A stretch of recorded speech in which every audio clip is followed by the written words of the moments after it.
अऊज़ुबिल्लाहि मिनश्शैतानिर्रजीम बिस्मिल्लाहिर्रहमानिर्रहीम। अस्सलाम वालेकुम एंड जुले।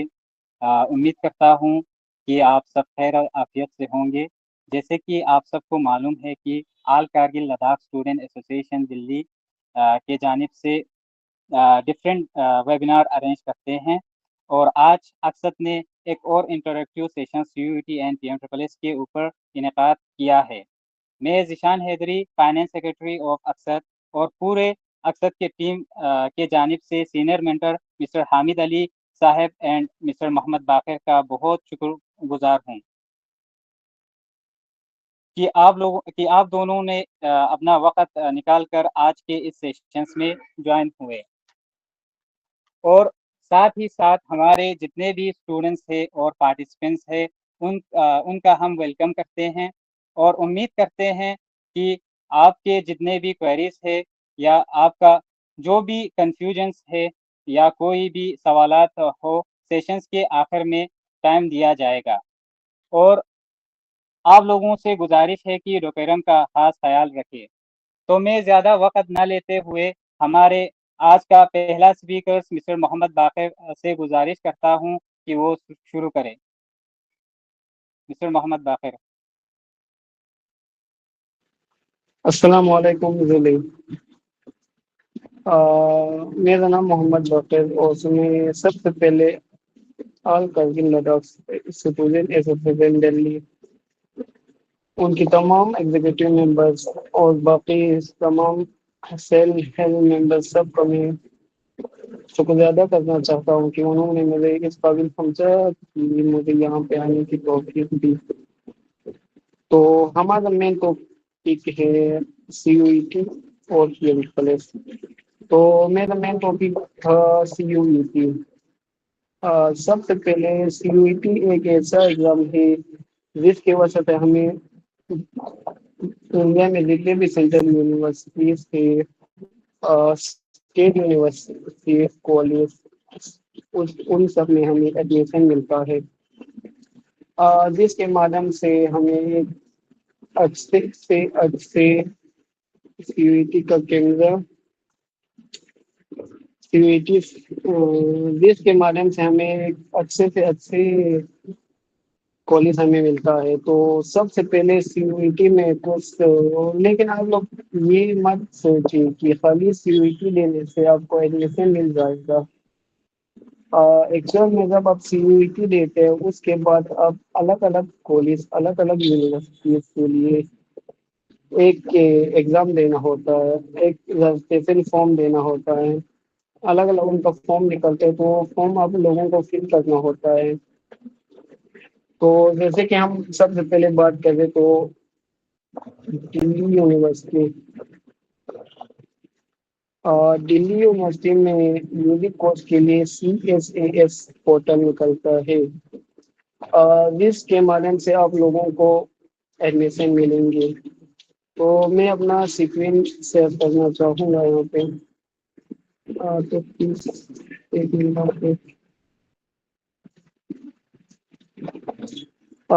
स्क्रीन को कोई ना थोन हाँ बाकर साहब आ रहा है। हाँ बाकर साहब आ रहा है। अच्छा। तो मैं आप लोगों का ज्यादा वक्त ना लूंगा क्योंकि हम सबसे पहले CUET के बारे में हम थोड़ा बहुत बताने की कोशिश करेंगे। CSAS पोर्टल CUET लेने के बाद आप लोगों को दिल्ली यूनिवर्सिटी में CSAS पोर्टल फिल करना होता है। इसमें सबसे पहले है मेन एडमिशन प्रोसेस। उसमें सबसे पहले आपको CUET अपियर करना होगा। CUET उसके बाद आप बेस में उसके बेस के हिसाब से वहाँ पे रजिस्ट्रेशन करना होगा, सेकंड मैपिंग करना होगा,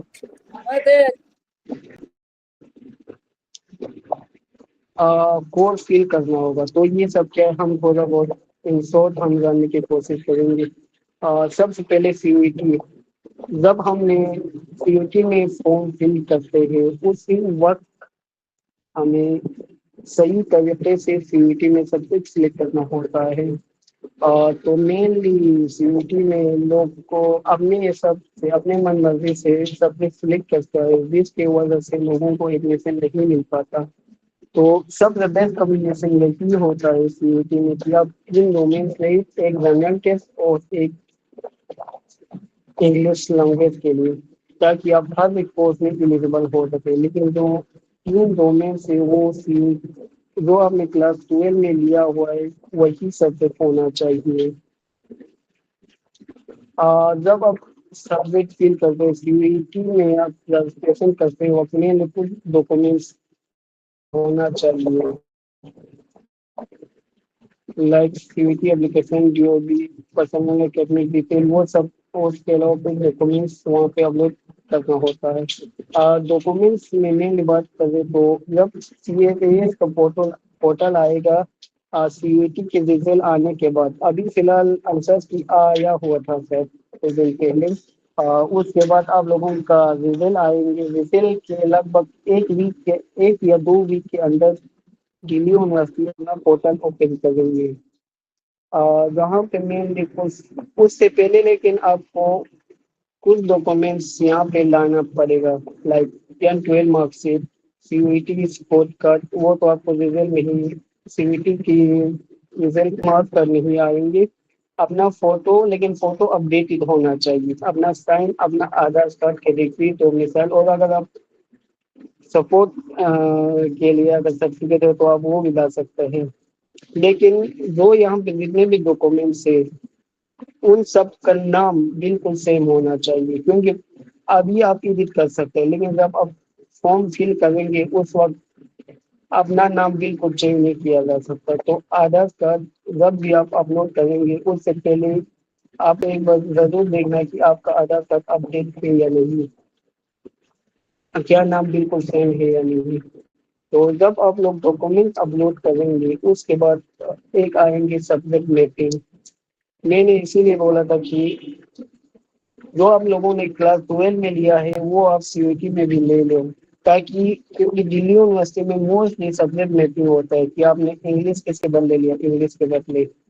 मान लो अगर आप साइंस का स्टूडेंट हो तो आपके पास बायो फिजिक्स केमिस्ट्री या बायो फिजिक्स केमिस्ट्री फिजिक्स जब मेथ होंगे तो उसके हिसाब से आपको सब्जेक्ट मैपिंग करना होता है। अगर आपका सब्जेक्ट वहाँ पे कम्बिनेशन गलत होगा तो आप पीयू के लिए एलिजिबल नहीं होते। जब आप सब्जेक्ट मैपिंग करते हैं उसके बाद थोड़ा बहुत कॉलेज और कोर्स प्रेफरेंस अपने हिसाब से बिल्कुल जो सबसे टॉप यूनिवर्सिटीज, जो दिल्ली यूनिवर्सिटी के अंदर ऑलमोस्ट 70+ कॉलेज है और बहुत 100-200 एबो कोर्सेज है। तो आपको क्या लगता है कौन सही होगा? प्रेफरेंस लिस्ट में सबसे पहले कौन सा देना होगा? उसके लिए प्रेफरेंस लिस्ट सही तरीके से जो आपको चाहिए वो सबसे आपको पहले अपलोड करना होगा।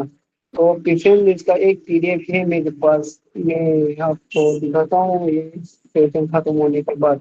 बाकी आप लोग अपने हिसाब से थोड़ा बहुत एडिट कर सकते हैं। मैंने वो बनाया है, मैंने मतलब थोड़ा बहुत रिसर्च करके लाया हुआ है।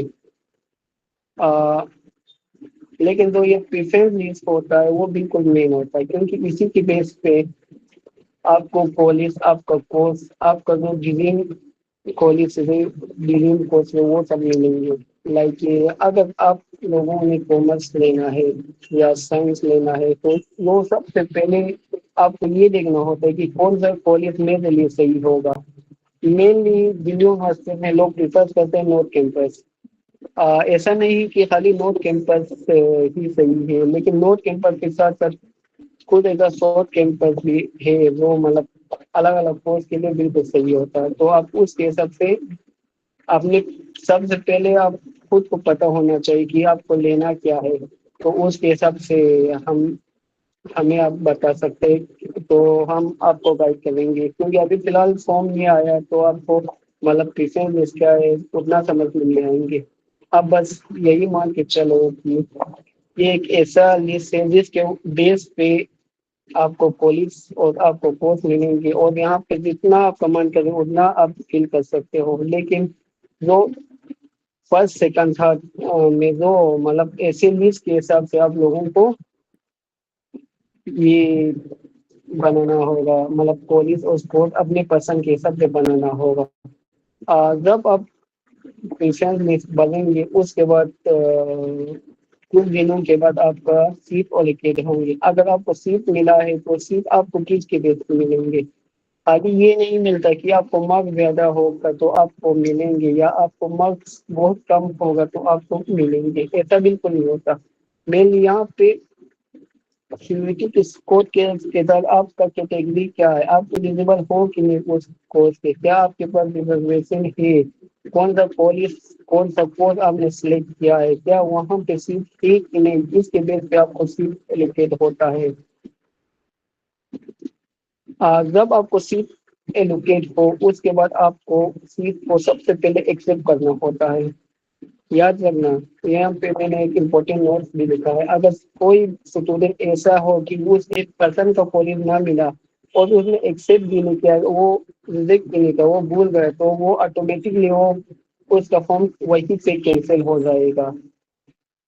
तो डेडलाइन से पहले पहले आपको एक्सेप्ट करना होता है। जब आप एक्सेप्ट कर दोगे उसके बाद दो ऑप्शन आएंगे, एक आएगा फ्रीज, एक आएगा अपग्रेड। फ्रीज यानी कि आपको वही कॉलेज चाहिए और आप वही कोर्स चाहिए और आप अपडेट नहीं करना चाहते हो तो आपको फ्रीज करना होगा। लेकिन अगर आपने कॉलेज बहुत सारा कॉलेज सिलेक्ट किया, मान लो आपने 10 कॉलेज सिलेक्ट किया, आपको 9वां कॉलेज मिला है, उसके ऊपर और 9 कॉलेज है, अगर आप अपडेट करोगे तो जो ऊपर के 9 कॉलेज है उनमें से आपको कोई कॉलेज मिलेंगे अगर वहाँ पे सीट खाली हुआ तो। लेकिन कई बच्चों का ये दौर होता है कि क्या मैं अपग्रेड करके अगर मुझे न मिले, अगर मुझे कॉलेज ना मिला तो क्या मेरा मुझे जो पहले मिला हुआ है वो कैंसिल होगा या नहीं। तो ऐसा नहीं होता, कैंसिल नहीं होता, ये कंफर्म नहीं होता है। लेकिन आपको यहाँ पे एलोकेट पे एक्सेप्ट करना होता है, तभी आपका फॉर्म कैंसिल नहीं होगा, वरना आपका फॉर्म कैंसिल होता है। जब आपने फीस किया या अपग्रेड किया उसके बाद आपका सीट कंफर्म हुआ, उसके बाद आपका पूरा डॉक्यूमेंट वेरीफाई किया जाता है कॉलेज में। वो भी आप उसी कॉलेज का प्रिंसिपल के द्वारा आप ये डॉक्यूमेंट सारा वेरीफाई किया जाता है। जब आपका पूरा डॉक्यूमेंट सही से अपलोड किया हो, अपडेटेड हो, उसके बाद आपको फी पेमेंट करने का ऑप्शन मिलता है, तभी आपको फी पेमेंट करने के बाद आपका सीट कंफर्म होता है। तो मैं आपका ज्यादा वक्त न लेते हुए यही पे इसको ज्यादा करना चाहता हूँ, क्योंकि हमारा मेन फोकस रहेगा क्वेश्चन आंसर्स पे। तो थैंक यू। बहुत बहुत शुक्रिया मिस्टर मोहम्मद बाकर साहब। और बाकी जितने भी आप लोगों का क्वेरीज है, आप लोगों का जो भी डाउट है, जो भी कंफ्यूजन है, आखिर में सेशंस के एंडिंग पे आप लोगों को टाइम दिया जाएगा, तो फिर आप लोग तब पूछ सकते हैं अपना माइक अनम्यूट करके, या चैट बॉक्स पे भी टाइपिंग करके आप लोग पूछ सकते हैं। तो हमारे next speaker mister Hamid Ali करारी से गुजारिश करता हूँ कि अपना लेक्चर जो है PMSSS के ऊपर शुरू करें। Okay. Hello all. Am I audible? मेरा आवाज क्लियर आ रहा है कि नहीं?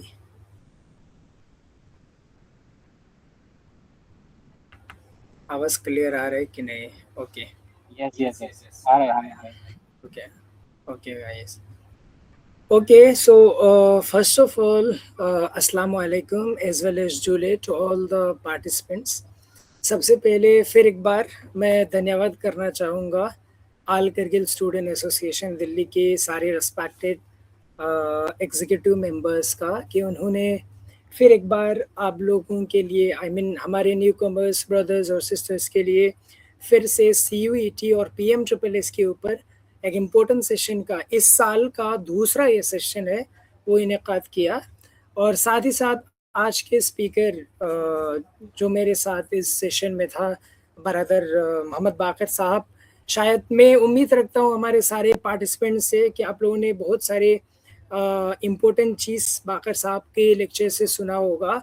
उन्होंने बहुत अच्छे से आप लोगों को एक्सप्लेन किया कि CUET किसे कहते हैं और CUT के एग्ज़ाम देने के बाद कहाँ जाएगा, और उसके बाद से अप टू एडमिशन होने तक की बहुत सारे प्रोसीजर्स के बारे में, बहुत सारे इंपॉर्टेंट स्टेप्स के बारे में, जहाँ पे स्टूडेंट्स, आमतौर पर हमारे स्टूडेंट्स दिक्कत फेस करते हैं, प्रॉब्लम्स और इश्यूज के साथ गूंजते हैं, उसको अच्छे से उन्होंने एक्सप्लेन किया। और मैं उम्मीद करता हूँ कि आप लोगों ने उसको अच्छे से समझ गया होगा वो सारी चीज़ें। अब मैं भी ज़्यादा टाइम न लूँगा, बिकॉज हमारा ऑलरेडी फर्स्ट सेशन PMSSS और CUT के ऊपर शायद अक्सर की जानिब से, अक्सर के यूट्यूब प्लेटफॉर्म पे ऑलरेडी अपलोड है, आप लोग जाके वो भी देख सकते हैं। और ये दूसरा सेशन है, ये हमने पार्टिकुलरली इंटरेक्टिव सेशन रखा है। इसमें पार्टिकुलरली आप स्टूडेंट्स का जो भी कंसर्न है PMSSS और CUT के रिगार्ड, उसको अकॉर्डिंग टू योर क्वेश्चंस हम टैकल करने की कोशिश करेंगे। बाकर साहब ने CUT के बारे में आप लोगों को समझाया, और मैं PMSSS के बारे में आप लोगों को थोड़ा बहुत ब्रीफिंग करूंगा, क्योंकि पहले वाले सेशन में ऑलरेडी हमारे मिस्टर निसार साहब ने इलाबोरेटली बयान किया था। तो सबसे पहले मैं चाहूँगा कि what is the basic difference क्या है आतिफ्रूनी फिलहाल CUT ना PMSSS। प्लीज़ अगर आप लोगों को लैंग्वेज की कोई दिक्कत रहती है तो प्लीज़ कहिएगा, मैं तब तक उर्दू और हिंदी मिक्स में मतलब मिक्स करके चला जा रहा हूँ, ठीक है। तो CUT और PMSSS के बीच में सबसे मेन 3 डिफरेंसेस इन दोनों के बीच में यही है कि सबसे पहला, CUT एक एंट्रेंस टेस्ट है जिसकी बेसिस पर आप लोगों को सेंट्रल यूनिवर्सिटीज में एडमिशन मिलते हैं। इन कंट्रास्ट इसके अगेंस्ट में जो PMSSS है वो प्रधानमंत्री स्पेशल स्कॉलरशिप स्कीम, जिसका नाम अभी चेंज करके प्रधानमंत्री उच्चतर योजना के नाम से रखा गया है। तो इसके ये जो PMSSS है ना, वो पार्टिकुलरली एक एंट्रेंस एग्जाम की तरह प्लेटफॉर्म है।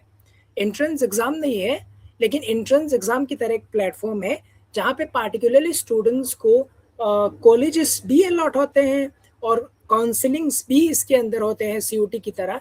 लेकिन इसका डिफरेंस ये है कि PMSSS एक स्पेशल स्कॉलरशिप स्कीम है।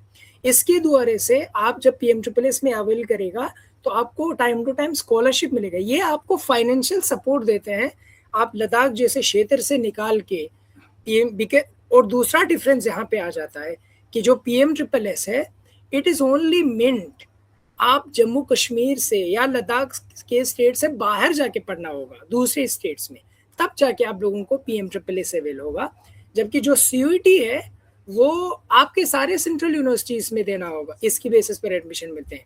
जैसे अभी हमारा स्टेट के जम्मू कश्मीर के सेंट्रल यूनिवर्सिटीज़ और क्लस्टर यूनिवर्सिटीज़ में भी CUT की बेसिस पर एडमिशन मिलते हैं। शायद मैं सोच रहा हूँ, और हम ये भी देखेंगे कि अगले 2-3 साल में हमारे लद्दाख के जो यूनिवर्सिटीज़ है उनमें भी CUT शायद कंपलसरी हो, ठीक है। तो ये बेसिक डिफरेंस है। और ये PMSSS है वो एक फाइनेंशियल सपोर्ट देते हैं आपको, जम्मू कश्मीर लद्दाख से बाहर जाके पढ़ने के लिए आप लोगों को एक फाइनेंशियल सपोर्ट देते हैं। यही डिफरेंस है बस। अब मैं डायरेक्टली स्कीम के बारे में थोड़ा सा इंट्रोड्यूस करूंगा। ये जो स्कीम है वो 2011 18 अगस्त को प्राइम मिनिस्टर के द्वारा से कुछ एक्सपर्ट ग्रुप के द्वारा इंस्टीट्यूट किया गया था, ताकि इनका मेन जो मोटिव था वो यही था, जम्मू कश्मीर और लद्दाख के यूथ्स के जो एम्प्लॉयमेंट अपॉर्चुनिटी है ना, उसको बूस्ट करे, उसको इन्हांस करे, ठीक है। इसीलिए हर साल PMSSS के अंदर 5000 सीट्स दिया जाता है स्कॉलरशिप। 5000 सीट्स मतलब इसमें जो सीट आता है टोटल वो 5000 स्टूडेंट्स को दिया जाता है। ये जो 5000 सीट्स है ना, कुछ डिस्टर्बेंस हो रहा है, आई विल रिक्वेस्ट कि ऐसा डिस्टर्बेंस क्रिएट ना करे जिसकी तरफ से भी हो रहे हो। जो 5000 स्कॉलरशिप सीट्स होगा वो मात्र लद्दाख के लिए नहीं है। अब ये जो 5000 सीट्स है वो डिस्ट्रीब्यूटेड है, JNK के भी स्टूडेंट्स भी आते हैं, लद्दाख के स्टूडेंट्स भी आते हैं। लेकिन जैसे कि बाकर साहब ने CUT के अंदर कहा कि अलग अलग कैटेगरीज के लिए अलग अलग रिजर्वेशन है, PMSSS के अंदर भी आपका कैटेगरी मैटर करता है। फॉर एग्जांपल ST हो, SC हो, दिस विल मैटर, ठीक है। अब ऑब्जेक्टिव्स क्या है, मैंने आप लोगों को पहले भी बताया, ये आप लोगों को एकेडमिक फीस से लेके आपके मेंटेनेंस एलोवेंस से देके सारे खर्चाओं को उठाने के लिए आप लोगों को यू कैन से पैसे में, मनी की फॉर्म में आप लोगों को बजट देते हैं, ठीक है, ताकि आप लोगों के फाइनेंशियल कोई आप लोगों को दिक्कत उठाना ना पड़े, चाहे उसमें हॉस्टल इंक्लूड हो, चाहे एकेडमिक लाइन के कॉलेजेस के फीस इंक्लूड हो, सब कुछ उसमें इंक्लूड होता है। और इसी PMSSS के जरिए से आप लोगों को गवर्नमेंट इंस्टीट्यूशंस में, कॉलेजेस में जो कि reputed high ranking NIRF ranking के साथ हो, नेशनल लेवल के, उन सारे इंस्टीट्यूशंस में आप लोगों को एडमिशन मिलते हैं। जो PMSSS का सीट है ना, 5000 सीट, वो 3 कैटेगरीज में पार्टिकुलरली डिस्ट्रीब्यूट है। प्लीज इस बात को समझने की बहुत ज़रूरत है, क्योंकि नतीफ में ज़्यादा पर्सपेक्टिव दिया दो PMSSS ज़माना पार्टिकुलरली वो लोग क्या करता है, इसको जनरल कैटेगरी स्टूडेंट्स के साथ कंसर्न करता है, यानी जनरल कोर्स जैसे BA program, BSc, BCom, BBA, BCA ऐसे कोर्स के साथ एसोसिएट करता है, जबकि दूसरी तरफ जो भी प्रोफेशनल डिग्री कोर्सेज या मेडिकल कोर्सेज है उनको बिल्कुल नेग्लेक्ट करता है। हालांकि ऐसी बात नहीं है, जो PMSSS की 5000 सीट्स है वो इन्हीं 3 कैटेगरीज के बीच में, I mean subject wise category, stream wise categories के बीच में डिवाइड है। सबसे पहला है जनरल डिग्री। इसमें आपके जनरल कोर्सेज आते हैं आमतौर पर, जैसे BA ऑनर्स या BA program, BSc courses, BCom courses, BBA courses, BCA courses, ऐसे कोर्सेज आते हैं आपके जनरल कैटेगरी में। जनरल डिग्री के कोर्सेज के लिए 2070, आई मीन 5000 में से 2070 सीट्स जनरल डिग्री के कोर्सेज के लिए है। उसके बाद हमारे पास आता है दूसरा कैटेगरी, वो है प्रोफेशनल डिग्री कोर्सेज, जैसे इंजीनियरिंग हुआ, नर्सिंग हुआ, फार्मेसी हुआ, BSc नर्सिंग हुआ, ये सब आपका प्रोफेशनल डिग्री कोर्सेज में आता है। और इसके लिए 2830 सीट्स है, सबसे ज़्यादा कोर्स इसी में है। और ये जो नंबर ऑफ सीट है ना, वो मैटर करता है बाद में, कि आप एक जनरल डिग्री के स्टूडेंट बहुत सारे मार्क्स आते हुए उसको एडमिशन नहीं मिलता, बल्कि ये जो प्रोफेशनल डिग्री है जैसे नर्सिंग, फार्मेसी, उनमें मार्क्स कम होते हुए भी आपको जल्दी से सीट मिल जाता है, क्योंकि यहाँ पे नंबर ऑफ सीट ज़्यादा है, ठीक है। अब लास्ट में देखो, आप लास्ट थर्ड जो कैटेगरी है उसमें कंपटीशन बहुत ज़्यादा है, दैट इज मेडिकल, BDS और इक्विवेलेंट मेडिकल स्ट्रीम्स में अगर आप जाए, नीट एक्सेट्रा, यहाँ पे आपके पास एकेडमिक फी के लिए अलाउंस ज़्यादा आ जाता है, लेकिन सीट यहाँ पे आते आते बहुत कम रहता है, दैट इज 100 सीट्स ओनली। तो यहाँ पे ऑटोमेटिकली आपका जो कंपटीशन है वो भी बढ़ जाता है। Now I will come towards very important topic, that is आमतौर पर नतीफरून सवाल उम्मत कि who are eligible for PMSSS। PMSSS के लिए कौन कौन अप्लाई कर सकते हैं सर? तो सबसे पहला चीज पॉइंट, आपको डोमिसाइल सर्टिफिकेट आना चाहिए, या फिर UT लद्दाख का या फिर जम्मू एंड कश्मीर का। इसके अलावा कोई दूसरे स्टेट्स आप PMSSS के लिए अप्लाई नहीं कर सकते हो। इसीलिए ज़रीन दूसरा जो मैंडेटरी पॉइंट है एलिजिबिलिटी के लिए, वो ये है कि आपने 10+2 के जो एग्ज़ाम है, 12 क्लास के जो एग्ज़ाम है, वो कोई भी रिकॉग्नाइज्ड बोर्ड हो, चाहे JK बोस हो या चाहे CBSE हो, लेकिन जम्मू कश्मीर या लद्दाख के अंदर के स्कूल से पढ़े होना चाहिए। जैसे कुछ स्टूडेंट्स ऐसा होते हैं जो जम्मू कश्मीर या लद्दाख के बाहर पढ़ के आ रहे हैं, दिल्ली फॉर एग्जांपल दिल्ली में क्लास 12 करके आ रहे हैं, वो PMSSS के लिए एलिजिबल नहीं है। ये this is second criteria. Third criteria जो आमतौर पर हमारे स्टूडेंट्स में इसकी नेग्लिजेंस है, और ये जो थर्ड पॉइंट है वो शायद मुझे नहीं लगता आज तक इस सीट में हमारे किसी स्टूडेंट ने इंटरेस्ट से फिल किया हो, हालांकि इसमें बहुत सारे सीट्स निकलता है, वो है 10+3 के डिप्लोमा वाला स्टूडेंट्स। ये आमतौर पर पॉलिटेक्निक के लिए आता है। जम्मू कश्मीर या लद्दाख के पॉलिटेक्निक कॉलेजेस में 10+3 तक, आई मीन फर्स्ट ईयर करने के बाद लेटरल एंट्री के जरिए से PMSSS में एडमिशन मिल जाता है। लेकिन अभी तक हमारे लद्दाख से अनफॉर्चुनेटली इसके बारे में शायद अवेयरनेस ना हो, बहुत स्टूडेंट्स कम आए हैं। इसके बाद चौथा जो मेन पॉइंट है वो है आप लोगों के पास इनकम सर्टिफिकेट रहना चाहिए। अगर दीक्षित 2026 के स्कॉलरशिप के लिए या PMSSS के लिए अप्लाई करना चाहते हो, तो आप लोगों के पास ऑफिशियल रिक्वायर्ड डॉक्यूमेंट्स अभी से तैयार होना चाहिए। शायद जून के एंड में या जुलाई के आगाज में इसका प्रोसीजर आ जाएगा PMSSS का। वो है आपका फैमिली जो इनकम है वो 8 लाख पर एनम, हर साल का 8 लाख से ज़्यादा फैमिली इनकम नहीं होना चाहिए। और लास्ट में जितने भी मिनिमम एलिजिबिलिटी क्राइटेरिया मेंशनड है पीएम ट्रिपल एस के प्रोफाइल में, वो सब फुलफिल होना चाहिए, ठीक है। अब इसमें और एक मेन नोट पॉइंट में बताना चाहूँगा, वो ये है कि आमतौर पर स्टूडेंट्स का कंसर्न हो मत, और यहाँ से आपका और एक डिफरेंस आ जाते हैं सीयूटी और पीएम ट्रिपल एस के अंदर। सीयूटी में एज का कोई स्टकनेस नहीं है, ठीक है। एज कुछ भी हो, जैसे क्लास 12 पढ़ने के बाद आप 2, 3, 4, 5 साल जितने भी आप साल ड्रॉप किया हो, आप सीयूटी के लिए एग्जाम एंट्रेंस दे सकते हैं। सिर्फ क्राइटेरिया यही है, आप क्लास 12 की एग्जाम पास करके होना चाहिए। पीएम ट्रिपल एस में ऐसा नहीं है।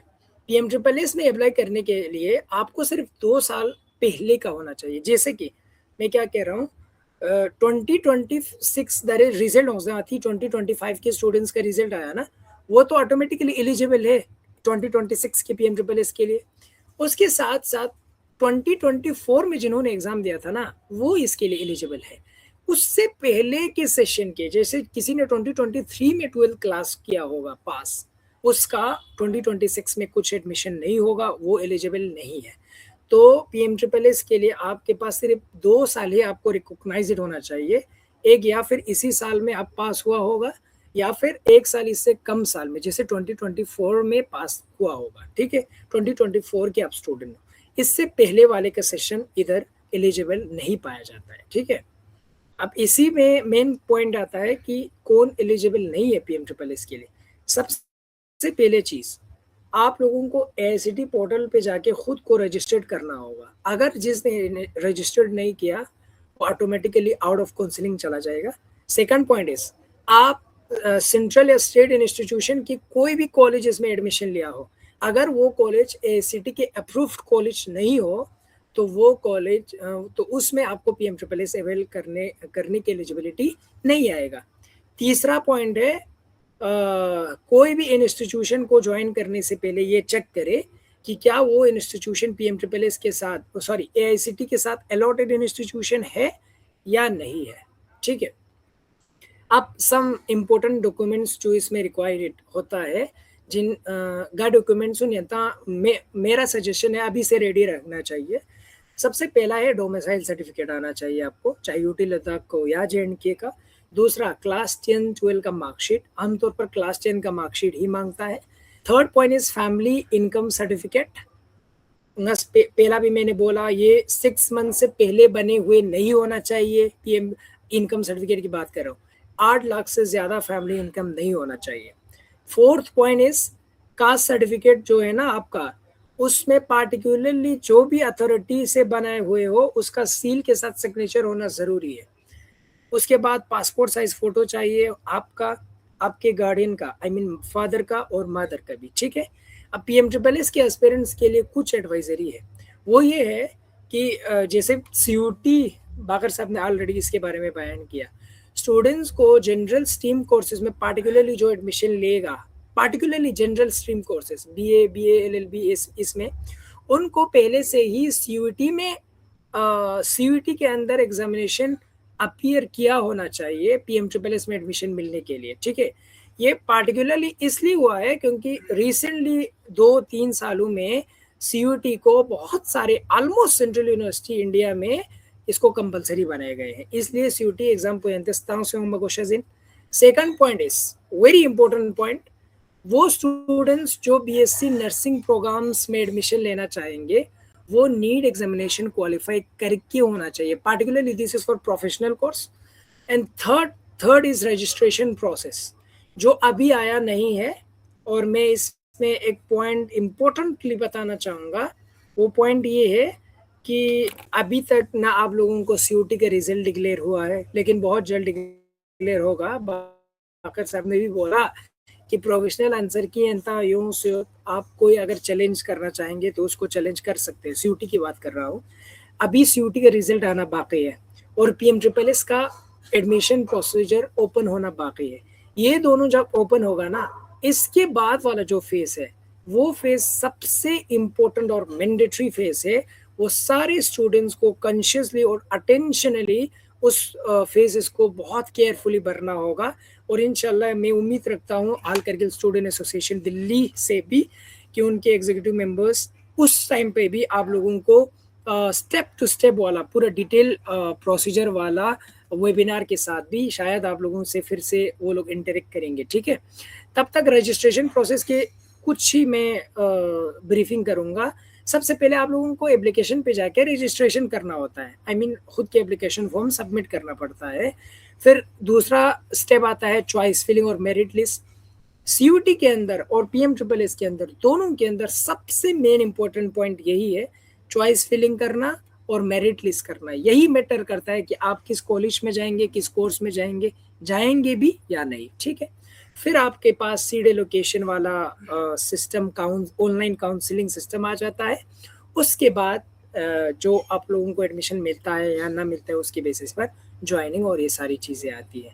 अब इसमें बहुत सारा फर्दर पॉइंट्स है, जैसे कैलेंडर क्या होगा उसका, NSP पोर्टल पे एप्लीकेशन फॉर्म भरना मैंडेटरी बनाए गए हैं पिछले 2 साल से, उस पर भी हम इंशाल्लाह वेबिनार लेके आएंगे। फैसिलिटेशन सेंटर्स क्या होता है, चॉइस फिलिंग्स क्या होता है, प्रीफिक्स कोड क्या होता है, ड्यू निवारण शायद मुझे नहीं लगता इस डिटेल से अभी बोलने का टाइम है। अभी सिर्फ आप लोगों के क्वेश्चंस को टैकल करेंगे इंशाल्लाह। बाकी जब इसका टाइम आएगा ना, उस टाइम पे इंशाल्लाह हम सारे स्टूडेंट से भी तवक्को रखता है कि आप लोग एक्टिवली पूछे। अगर आप लोगों को जो कोई दिक्कत रहते हैं, अक्सर का हेल्पलाइन दे सके, चाहे व्हाट्सएप पे, अलग अलग सोशल प्लेटफॉर्म पे, वहाँ पे आप लोग डायरेक्टली उनसे पूछ सकते हो, या डायरेक्टली एग्जीक्यूटिव मेंबर्स के जरिए से भी आप लोग पूछ सकते हो। हमारे बहुत सारे सीनियर गाइडर है PMSSS CUT दोनों का, तो आप लोगों को कोई कंफ्यूज होने का टेंशन नहीं है इंशाल्लाह। बाकी जो भी आप लोगों का क्वेरीज होगा वो टाइम पे सॉल्व होगा। Last but not the least, जो फाइनल डिफरेंस है ना PMSSS और CUT के अंदर, वो ये है, इस पॉइंट को आप लोग बहुत अच्छे से समझिएगा। PMSSS में जो आप लोगों को सीट मिलता है ना, वो सीट टोटली क्लास 12 के मेरिट के बेसिस पर मिलता है PMSSS में। और जो आप लोगों को CUT के अंदर सीट मिलेंगे, वो सीट आप लोगों के क्लास 12 के एग्जाम के बेसिस पर नहीं मिलेंगे, वो आप लोगों को मिलेंगे central university entrance test CUT के जो आप लोगों ने एग्जाम दिया उसके मार्क्स के बेसिस पर मिलेंगे। बाकी इसमें एब्सोल्युटली ये मैटर करता है कि आप कौन से कॉलेज को टारगेट कर रहे हो और आप कौन से कोर्स को टारगेट कर रहे हो। बाकी मैं ज़्यादा नहीं कहूँगा, मैं भी होप आप लोग अच्छे से समझ गया होगा। जो भी क्वेरीज है हम उनको सॉल्व करने की कोशिश करेंगे, क्योंकि ये इंटरेक्टिव सेशन है। इम्पोर्टेंट करूँगा। अच्छा, मैं एक बात ये बताना भूल गए कि जब भी मतलब कोई भी CUET में फीस और अपग्रेड करते हो, आप अपग्रेड करने के बाद लोगों के माइंड में ये दौड़ होता है कि क्या वो उसका अगर फीस बहुत ज्यादा होगा या उसका फीस मतलब एडमिशन फीस अगर कम होगा तो क्या मुझे वापस मिलेंगे। तो इसका सवाल करने का जवाब यही है कि जब आप CUET अपडेट करोगे, अगर उसका फीस जो आपने पहले पे किया उससे अगर कम होगा तो आपको वो वापस मिलेंगे, लेकिन अगर उससे ज्यादा होगा तो आपको पे करना ही होगा। मैं ये पहले बताना था, मैं ये भूल गए। ओके, बस इतना। बाकी जो भी आपका सवाल है आप लोग पूछ सकते हैं 1 बाय 1 करके। एब्सोल्युटली बाकर साहब ने जो बोला, जो आप लोगों का फीस लिया जाएगा ना यूनिवर्सिटी के द्वारा, उसका कोई आप लोगों को स्ट्रेस लेने की जरूरत नहीं है। जो आप लोगों को दूसरा जो कॉलेज मिलेगा, अगर उसमें कम होगा तो एब्सोल्युटली यंता वापस थोपचेज इन पेन्यू। अगर यंता दूसरे कॉलेज में पैसा ज्यादा होगा तो खुद की तरफ से भरना पड़ेगा। ये विड्रॉवल का जो प्रोसीजर है ना, वो भी हम आप लोगों को समझेंगे विद रिस्पेक्ट टू टाइम। अभी आप लोगों के क्वेश्चंस को ही ले लेंगे। थैंक यू बाकर साहब। थैंक यू हामिद करारी साहब। बाकी जितने भी पार्टिसिपेंट है और जितने भी स्टूडेंट्स हैं, आप लोगों का जो भी सवालात होगा या तो जो भी डाउट है, जो भी प्रॉब्लम्स आप लोगों ने फेस किया, आप लोग अपना माइक अनम्यूट करके पूछ सकते हैं, और या तो आप लोग चैट बॉक्स पे भी पूछ सकते हैं। एक क्वेश्चन है, आई fail class 12 in 2024 and in 2025 I have just passed. As a private candidate, can I eligible? I think आप PMSSS के लिए तो एलिजिबल नहीं होंगे, लेकिन आप CUT के लिए एलिजिबल होंगे और आप एग्जाम भी दे सकते हो। Absolutely, this is Manzoor Ali ना? Yeah, this is but this is another Manzoor Ali. अच्छा, okay okay, got it. Okay. सी इसमें जो क्वेश्चन पूछा है वो है कि क्लास 12 में, सॉरी 2024 के क्लास 12 के एग्जाम में एक बार फेल हो चुका है, 2025 में पास किया है प्राइवेट कैंडिडेट के द्वारा। ओके, तो इसमें एलिजिबल आप पीएम ट्रिपल एस के लिए इसलिए नहीं है भाई, because PM triple S officially अपने नोटिस में और अपने इंस्ट्रक्शन में यही बताता है कि you must have your class 12 board exam pass with some recognized institution. तो या फिर इसमें सीबीएसई होना चाहिए या फिर जेके बोस आना चाहिए, उसमें कोई प्राइवेट इंस्टीट्यूशन की बात नहीं करता है। पीएम ट्रिपल एस का जो मेन नोटिफिकेशन है ना, उसमें भी और प्रोसीजर्स में भी वो लोग प्राइवेट स्टूडेंट्स के बारे में नहीं बताता है, बल्कि वो कहता है कि आपके पास क्लास 12 का जो पासिंग बोर्ड होना चाहिए वो एक रिकॉग्नाइज्ड बोर्ड होना चाहिए, सीबीएसई और J K BOSE whatever the exam is. लेकिन हाँ, आपके पास एक रिकॉग्नाइज्ड बोर्ड से डिग्री आना चाहिए क्लास 12 का। इट मीन आप रेगुलर स्टूडेंट होना चाहिए। इग्नू के स्टूडेंट्स को वो लोग एलिजिबल नहीं मानते हैं, पीएम ट्रिपल एस पर्टिकुलरली। लेकिन हाँ, सीओटी के लिए you are absolutely eligible. Okay, उसके अलावा एक और सवाल है यहाँ पे सिंगेज अफ्तान का। उन्होंने बोला है कि where can students find the official list of institutions that are eligible for admission under PMSSS?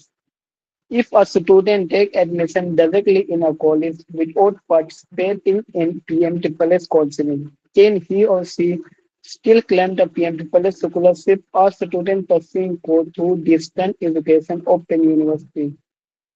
No, you are not eligible. Hamid भाई, अगर आप थोड़ा इसको ज्यादा एक्सप्लेन करेंगे तो सही होंगे, I think. Okay okay okay. Session is, हम पढ़ रहे थे, बाकर साहब ने जो क्वेश्चन अभी पढ़ा, इसमें 2-3 क्वेश्चंस आए। It's my humble request to all students, carefully इसको सुने क्योंकि ये क्वेश्चंस बहुत इंपॉर्टेंट है।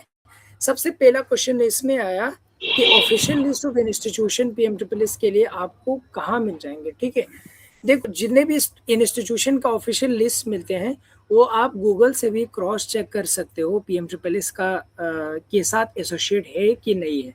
लेकिन इसमें एक जो ऑफिशियल लिस्ट हमारे पास आए हुए हैं ना, ब्लैक लिस्ट कॉलेज का आए हुए हैं, वो पिछले 2 साल से हम ग्रुप्स में सर्कुलेट करते हैं। इस बार भी हम दे देंगे, क्योंकि पीएम ट्रिपल एस क्या कर रहे हैं ना, हर साल बसल, पहले जब पीएम ट्रिपल एस था, पहले जब पीएम ट्रिपल एस आया था, उस टाइम पे पीएम ट्रिपल एस के अंदर बहुत सारे नंबर ऑफ कॉलेजेस था, इंस्टीट्यूशंस था, कोर्सेज था। ठीक है, लेकिन विथ रेस्पेक्ट टू टाइम वो आगे बढ़ता चला गया ना, उन्होंने अपने प्रोसीजर थोड़ा टफ बनाते गए।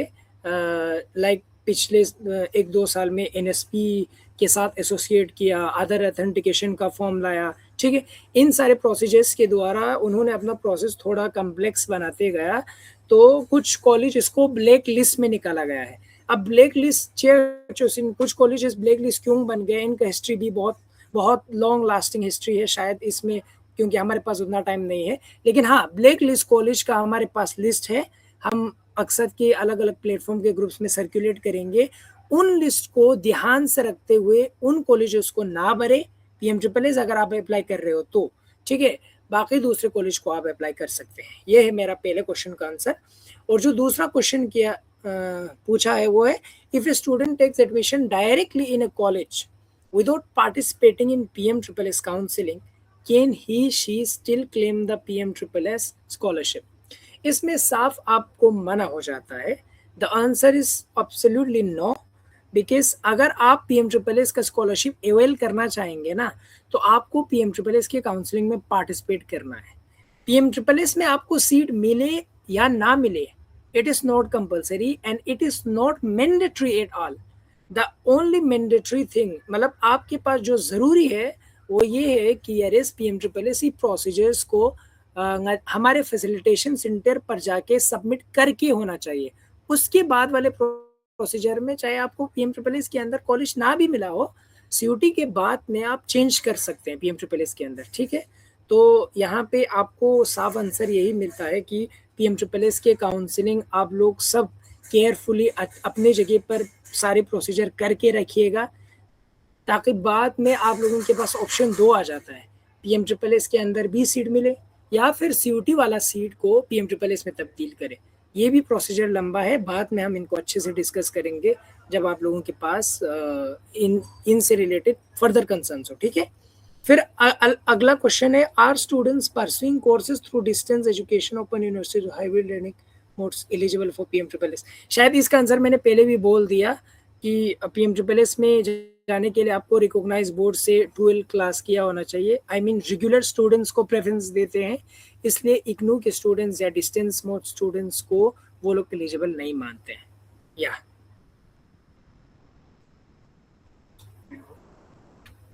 Next question is, sir any update on PMSSS registration date? अभी तक कुछ अपडेट नहीं आया है, बट होपफुली हम एक्सपेक्ट कर रहे हैं जून के एंड में या फिर जुलाई के सबसे फर्स्ट वीक के अंदर शायद आ जाए, ठीक है।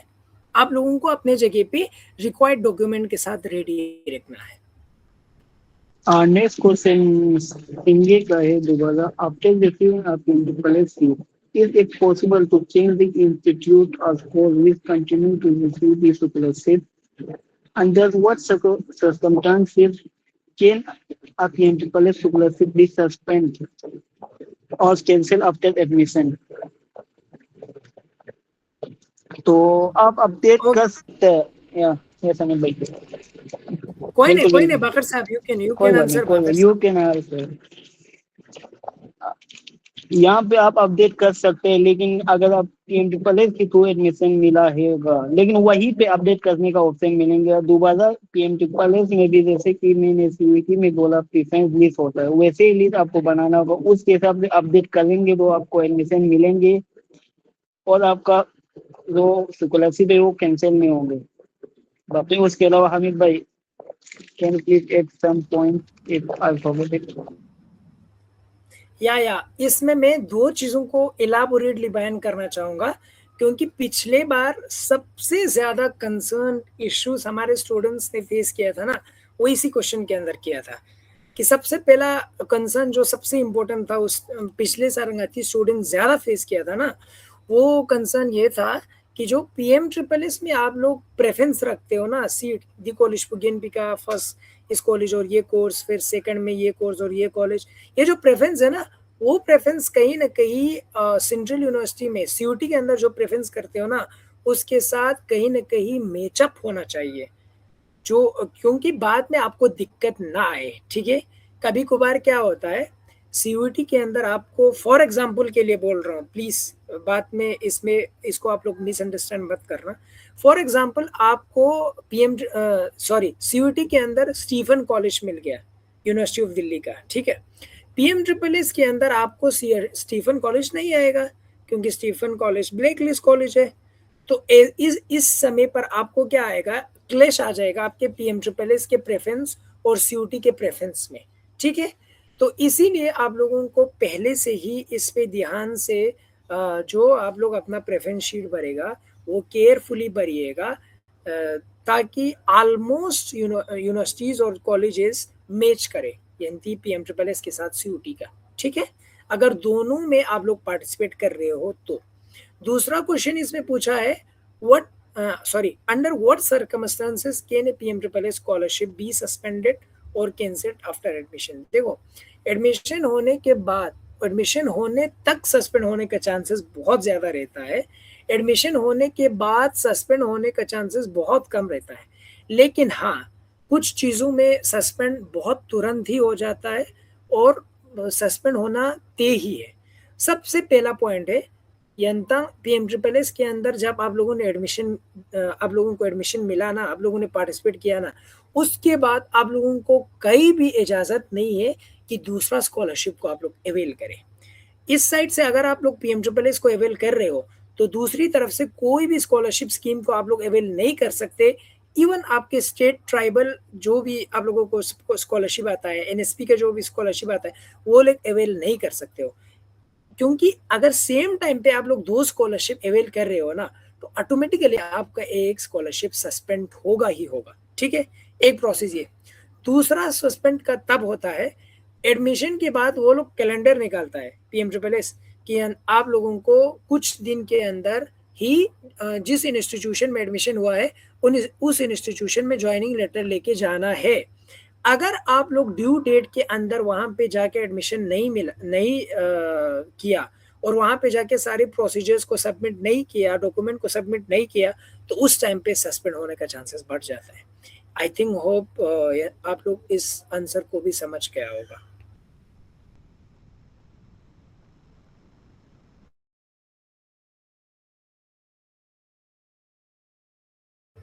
समझस Dolma PMSSS form release date, शायद मैंने पहले भी बोल दिया, PMSSS का फॉर्म अभी तक रिलीज नहीं हुआ है।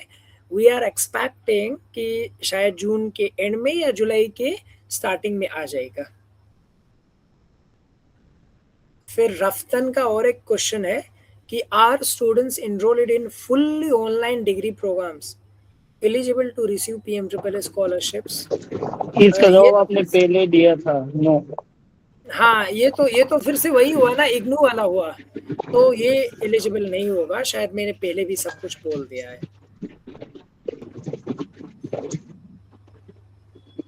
तोयबा अख्तर हाँ, क्वेश्चन, तोयबा अख्तर का जो क्वेश्चन है वो सबसे इम्पोर्टेंट है। प्लीज टेक इट बाकर साहब इफ यू वांट। दिव्या का शांति रूप मतलब ओके बाकर साहब, ओके।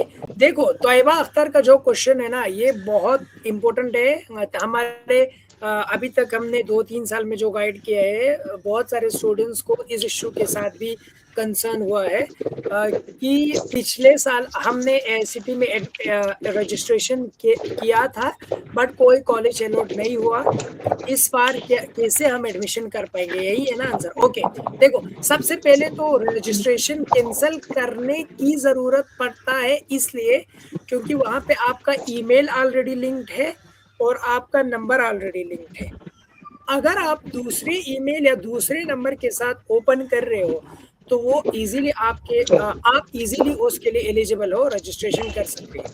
लेकिन इसमें आपके पास सबसे ज़रूरी काम ये है कि आप फिर से और एक बार उनको PMSSS को ग्रीवेंस पोर्टल पे जाके ईमेल करें कि पिछले बार मैंने आपको रजिस्टर्ड किया था लेकिन कोई कॉलेज मिला नहीं, इसलिए पहले आप उसको विथड्रॉ करें। विथड्रॉ करने के बाद आप फिर से उसको अप्लाई करें, वो ओके हो जाता है। This process will be suitable, I mean ये इस प्रोसेस के जरिए आप अच्छे से वहाँ पे इंटर कर सकते हो। बिकॉज ना PMSSS में वो लोग बाद में जाके अदर ऑथेंटिकेशन पूछते हैं। अगर यार पिछले बार भी सेम नंबर से किया होगा एडमिशन में रजिस्ट्रेशन, तो वो अदर ऑथेंटिकेशन का दिक्कत आएगा।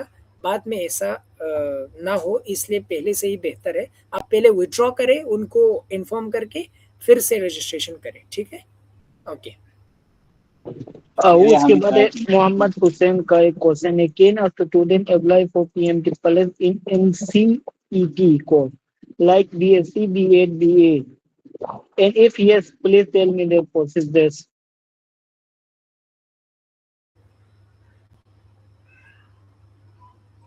हामिद भाई, NCET का कोई कोर्स है PMSSS में?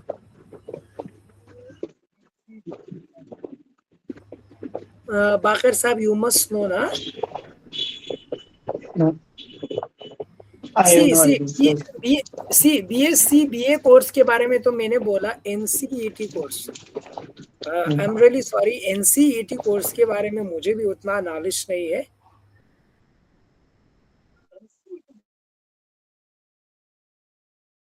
उसने एक क्वेश्चन किया यहाँ पे B.Ed और B.Ed, लेकिन B.Ed का PMSSS में नहीं होता क्योंकि B.Ed आफ्टर ग्रेजुएशन है। BSc का PMSSS के थ्रू होता है, लेकिन NCET का मुझे नॉलेज नहीं पता। हाँ बिल्कुल, okay okay. Sorry for interrupting, but time बहुत हो गया है। अगर हम यहीं पे ख़त्म कर दें, बाकी जिनके भी सवाल होंगे वो अक्सर के हेल्प डेस्क पे भी पूछ सकते हैं। Okay okay, that will be very appropriate. हाँ, जिशान। शुक्रिया हामिद भाई एंड मोहम्मद बाकर साहब, आप लोगों को बहुत बहुत शुक्रिया कहते हैं हमारे अरसद की टीम की तरफ से भी, और बाकी जितने भी पार्टिसिपेंट हैं उन सबको बहुत बहुत शुक्रिया अदा करते हैं। और बाकी जितने भी आप लोगों का सवाल जो भी क्वेरीज बचा है, आप लोग हमारे अक्सर के हेल्प डेस्क को ज्वाइन करके वहाँ पे भी आप लोग पूछ सकते हैं, या तो हमारे एग्जीक्यूटिव मेंबर से कंसर्न करके आप लोगों का सवालात जो है पूछ सकते हैं। बाकी आखिर में मैं ज़्यादा वक़्त ना लेते हुए हमारे प्रेज़िडेंट साहब को रिक्वेस्ट करता हूँ कि आप वर्ड ऑफ थैंक्स पेश करें। शुक्रिया जशन भाई। अस्सलाम वालेकुम। उम्मीद है सब ठीक है। तो सबसे पहले मैं हमारे आज के दो स्पीकर मिस्टर बाकर और मिस्टर हामिद का बहुत ही थैंकफुल हूँ कि आप लोगों ने हमारा इनविटेशन एक्सेप्ट किया और एक सक्सेसफुल वेबिनार ऑर्गेनाइज़ करने में आप लोगों ने मदद की। ये हमारे अक्सर की तरफ से दूसरा वेबिनार है। तो इंशाल्लाह हम इन फ्यूचर जब आप लोगों के पीएमएसएस और सीयूटी के पीएमएसएस और जब सीएसएस के वो सब खुल जाएंगे तो हम और एक वेबिनार करेंगे जिसमें आप लोगों के पूरे जितने भी क्वेरीज और आप लोगों को फुल सपोर्ट करने की कोशिश करेंगे कि एडमिशन प्रोसेस में क्या क्या दिक्कत आते हैं, कैसे फॉर्म को भरे जाते हैं, कैसे चॉइस फिलिंग करे जाते हैं, सब कुछ। और मैं हमारे जितने भी पार्टिसिपेंट हैं सबको थैंक्स कहना चाहूँगा कि आप लोगों ने ज्वाइन किया। और मैं सबसे रिक्वेस्ट करता हूँ कि हमारे एडमिशन हेल्प डेस्क भी ज्वाइन करें। और अगर आप लोगों को कहीं कुछ पूछना हो तो अगर एडमिशन हेल्प डेस्क से नहीं मिलता तो आप आईजी पे जाके हमारे अक्सर के पेज पर भी मैसेज कर सकते हैं, हमारे एग्जीक्यूटिव्स को भी मैसेज कर सकते हैं। हम 24/7 आप सबके लिए रेडी है। आप लोगों के जो भी क्वेरीज आते हैं हम उनको सॉल्व करने की भरपूर कोशिश करेंगे। तो फाइनल में सबको थैंक्स कहना चाहूँगा, आप सब ने ज्वाइन किया और ऐसे वेबिनार को सक्सेसफुली ऑर्गेनाइज करने में मदद किया। तो सबको थैंक यू, जुले, शुक्रिया, वस्सलाम वालेकुम। शुक्रिया प्रेसिडेंट साहब। बाकी आप सभी लोगों को फिर से एक बार बहुत-बहुत शुक्रिया करते हैं पूरे असद के टीम की तरफ से। और आप लोगों का जो भी क्वेरीज़ बचा है बाकी हमारे हेल्प डेस्क पे भी आप लोग पूछ सकते हैं। और बाकी आने वाला पीएमएसएस और सीयूईटी रिज़ल्ट के बाद हम फिर से और एक सेशंस भी रखेंगे इंशाअल्लाह। बाकी आप लोग तब फिर से जॉइन कर सकते हैं। और बाकी yan मेरे साहब को यांतेस न्यू शेयर बचा जितना हो सके आप लोग अक्सर के ग्रुप ज्वाइन बसे वहाँ पे भी आप लोग पूछ सकते हैं। वस्सलाम वालेकुम व रहमतुल्लाहि व बरकातहू।